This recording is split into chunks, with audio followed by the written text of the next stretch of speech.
সুপ্রিয় দর্শক, আসসালামু আলাইকুম। আজকে আপনাদের সামনে নিয়ে এসেছি পেঁপের চারার নিয়ে একটু আলোচনা করার জন্য। প্রিয় দর্শক, এই সময় দেখেন আপনার বৃষ্টি বাদল হচ্ছে।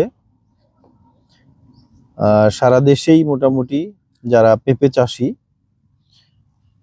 শীতকালীন সবজি হিসাবে যারা পেঁপে বিক্রি করতে ইচ্ছুক, তারা এখন প্রচুর পরিমাণের পেঁপে লাগাচ্ছে। তো প্রিয় দর্শক, আমাদের কাছে এখনো প্রচুর পরিমাণের পেঁপের চারা মজুত আছে। যাদের পেঁপের চারার প্রয়োজন আমাদের সাথে যোগাযোগ করতে পারেন। আমাদের চারাগুলো দেখেন মোটামুটি একদম রেডি হয়ে আছে, জমিতে যাওয়ার জন্য প্রস্তুত। শিকড়গুলো দেখেন একদম পারফেক্ট সাইজ হয়ে আছে, জমিতে যাওয়ার জন্য একদম প্রস্তুত। যাদের পেঁপের চারার প্রয়োজন আমাদের সাথে যোগাযোগ করতে পারেন। আমাদের কাছে এই মুহূর্তে বেশ কিছু জাত মজুত আছে। তার মধ্যে অন্যতম top lady, sweet lady, green lady, cute lady, red lady, red গান 2 বাবু, ফার্স্ট লেডি এবং শাহী। মোটামুটি 7-8টা জাত এবং সুস্থ সবল, দেখতেই পাচ্ছেন সুস্থ সবল। এবং হাইট, এক একটা চারার হাইট হবে কতটুকু আপনাদের দেখাচ্ছি। দেখেন, এই চারাটা হাইট হবে 8 আঙ্গুল, মানে 6 থেকে 6.5 ইঞ্চি। 6 থেকে 6.5 ইঞ্চি। আমি যদি আর একটু আপনাদেরকে দেখাতে চাই যে এর শিকড়, দেখেন শিকড় হলো একদম পুরো কয়েলটাকে ধরে আছে, টান দিলে এখন আর কোকোপিট পড়ছে না।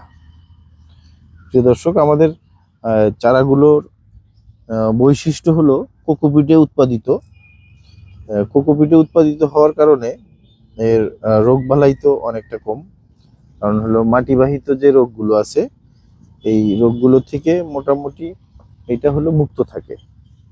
মাটিবাহিত যে রোগ ব্যাধি আছে এইগুলো ধরতে পারে না।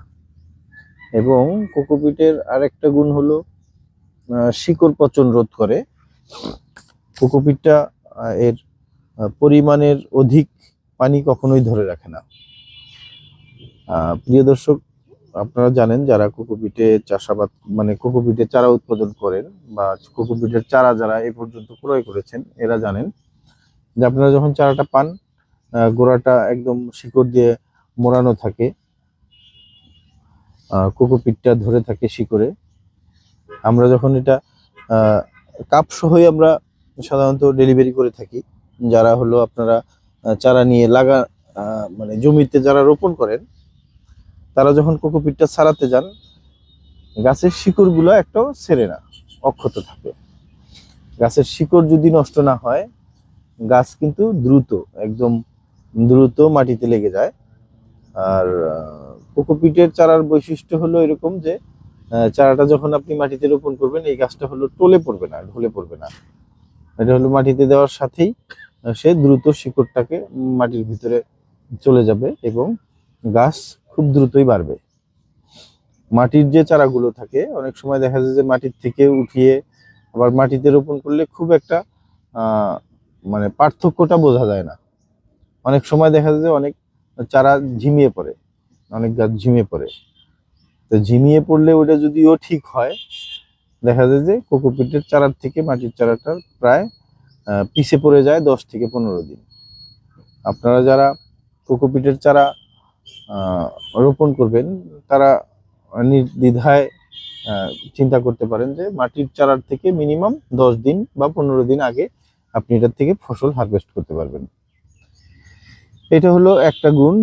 2 নাম্বার গুণটা হলো যতদিন কাপের মধ্যে থাকে আমাদের কাছে চারাটা থাকে, কোকোপিটের হওয়ার কারণে মাটিবাহিত কোনো রোগ গাছকে আক্রান্ত করতে পারে না। এই জন্য গাছও সুস্থ সবল থাকে। আর আমরাও চেষ্টা করি সবসময় সুস্থ সবল যেই চারাগুলো আছে এইগুলো হলো ডেলিভারি করার জন্য। প্রিয় দর্শক, যাদের চারা প্রয়োজন করবে, এই মুহূর্তে আমাদের কাছে বেশ মরিচ, বেগুন, টমেটো, পেঁপে, G9, কলা, মোটামুটি বেশ কিছু চারা রেডি আছে। আছে ঝিঙ্গা, করল্লা, চিচিঙ্গা, চাল কুমড়া।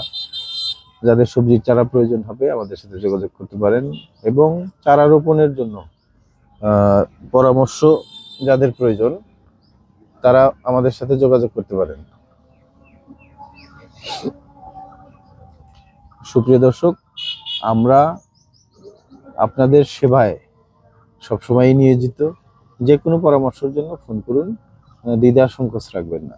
ভালো থাকবেন, সুস্থ থাকবেন। দেখা হবে অন্য কোনো ভিডিওতে, অন্য কোনো আলোচনা নিয়ে।